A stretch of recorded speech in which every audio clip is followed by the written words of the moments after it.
Level 29, 8-ball. This required so many retries. We start out with Eric, make it across that pit, and onto the springs. Acquire the bomb, and a couple more hops. Now, we push against conveyor belts.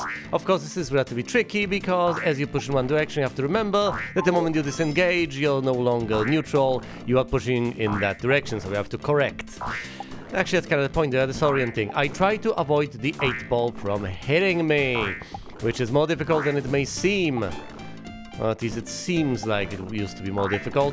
I immediately make my way to the left to avoid the other 8-ball. Now you have to walk across these tiles. If you don't walk across every single one, you will inadvertently put yourself in a rough bind as you try to, for instance, traverse this little hop, bump your head into one, and impale yourself on spikes. Having cleared those out, I make my way here to the teleporter and do not progress further because there is no need so far. I switch to Baliag instead, shoot the target, use the springs to get all the way up. Bouncy, bouncy. I pick up whatever that is supposed to be. Slice, slice, slice, and the monster dies. Second one, slice, slice, down it goes. No damage taken so far. One healing item acquired, second healing item acquired. Another monster dead, and there goes the fourth one. Here we have a neat little platform. One shot, two shot, red shot, blue shot, third target hit. We get the blue key, and we do not teleport quite yet. We switch to Olaf, glide down over the spikes. With some more spikes. And guess what we get into? That's right, even more pits filled with spikes. We use the pump. Remember, if you move to the side too quickly, you pop yourself on the bottom spikes.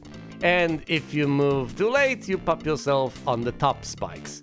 This part, however, isn't that difficult to navigate through. I try to position myself so as not to fall off the platform, but also to be as far to the side as humanly possible so I don't inadvertently pop myself by simply being unable to clear the little gap. Simply from the moment I start going upwards.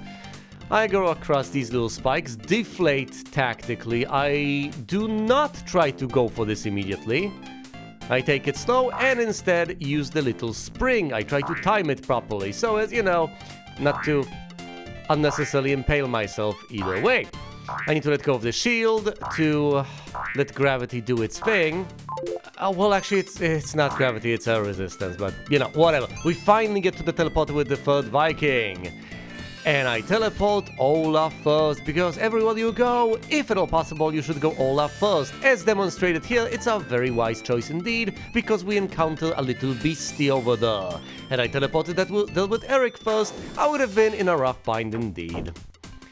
We slay the monstrosity with Baliag. Finally I can teleport the final Viking, Eric, all the way across. And look at that, 3 keyholes, 3 keys. We make our way to the exit and leave. The wallpaper in here is awfully strange. What do you think, Olaf? Anyone for a quick game of checkers?